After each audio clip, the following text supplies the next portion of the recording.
Operation Sindoor, the untold story of Indian deep strikes inside Pakistan. చాలా important book. ఖచ్చితంగా మనకి examination point of అడిగే అవకాశం ఉంది. ఈ సంవత్సరంలో ఏ బిట్లు అడిగినా కూడా నెక్స్ట్ ఇయర్ అయినా సరే చాలా ఇంపార్టెంట్ బుక్.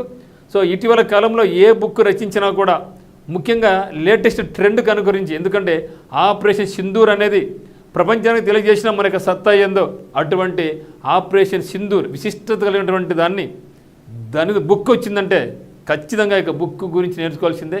ఈ యొక్క బుక్ పేరేమి, ఈ బుక్లో థీమ్ ఏముంది, రాసిన వాళ్ళు ఎవరు, దాన్ని ఆవిష్కరించిన వాళ్ళు ఎవరు, ఇవన్నీ కూడా మనం ఖచ్చితంగా ఇక్కడ నేర్చుకోవాల్సిందే. మరి ఆపరేషన్ సింధూర్ వయసు అంటే ఇక్కడ ఏమంటే operation Sindoor the untold story, okay, the untold story of India's deep strikes inside Pakistan. Okay, దీన్ని రచించింది ఎవరంటే లెఫ్టినెంట్ జనరల్ కేజేఎస్ ధిల్లాన్.